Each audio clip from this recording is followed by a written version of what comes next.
November 1983. Ladies and gentlemen, tomorrow we celebrate the 36th anniversary of our independence. On this occasion, I have great pleasure in spending my best wishes to all of you in this country and abroad. In the first place, it is our duty to remember the great sacrifices by our people during the freedom movement. It is only due to the sacrifices of our leaders we were able to get our independence. This political freedom placed very heavy responsibilities on us. We have now to work very hard in order to get economic freedom. Without this economic freedom, we will not be able to make our people happy. We therefore decided to bring about the economic development of our country through planning. I am happy to tell you in this connection that through successful 5-year plans, our country has made good progress in many directions. Strong foundations have been laid for agricultural and industrial production. There has also been growth in other sectors like health, education, etc. This growth has enabled us to a great extent to meet the basic demands of our people. There is no doubt that our country is now moving forward in order to make our people free from poverty, hunger, and disease.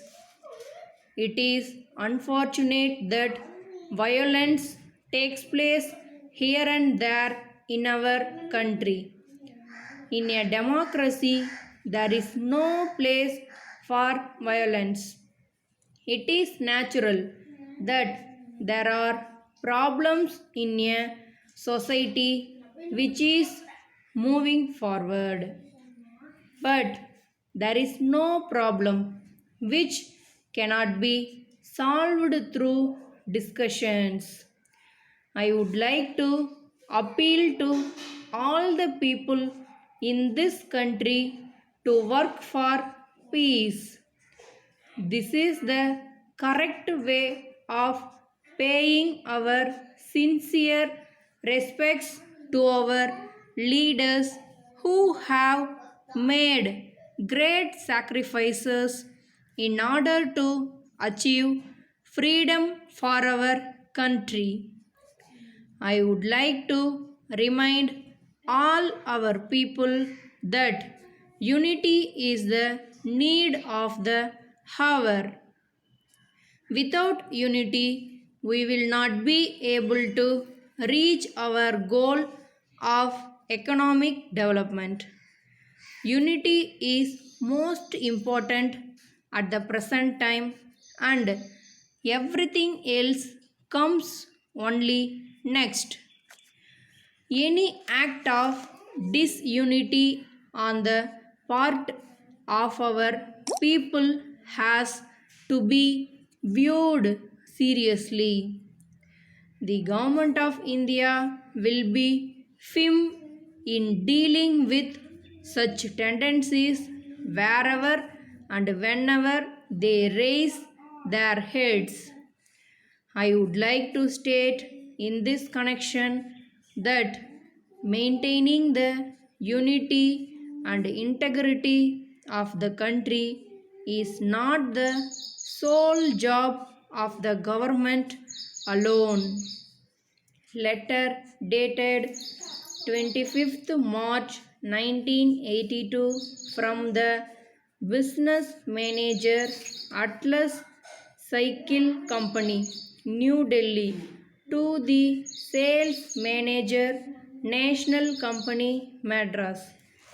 Dear Sir, I thank you very much for your letter of the 10th instant. I have great pleasure in informing you that we are sending today by goods train 50 numbers of Atlas bicycles. I would like to inform you that the bicycles are to your exact specifications. They have all been packed very well in strong wooden containers so that they may withstand the rough transport conditions. We are sure that they will reach you in good condition. I would also like to state that each bicycle has been thoroughly tested and has our full guarantee. We thank you for placing this order and assure you that the goods sent by us will be of good standard. We enclose details of spare parts, all of which we hope you may need in future. Yours faithfully.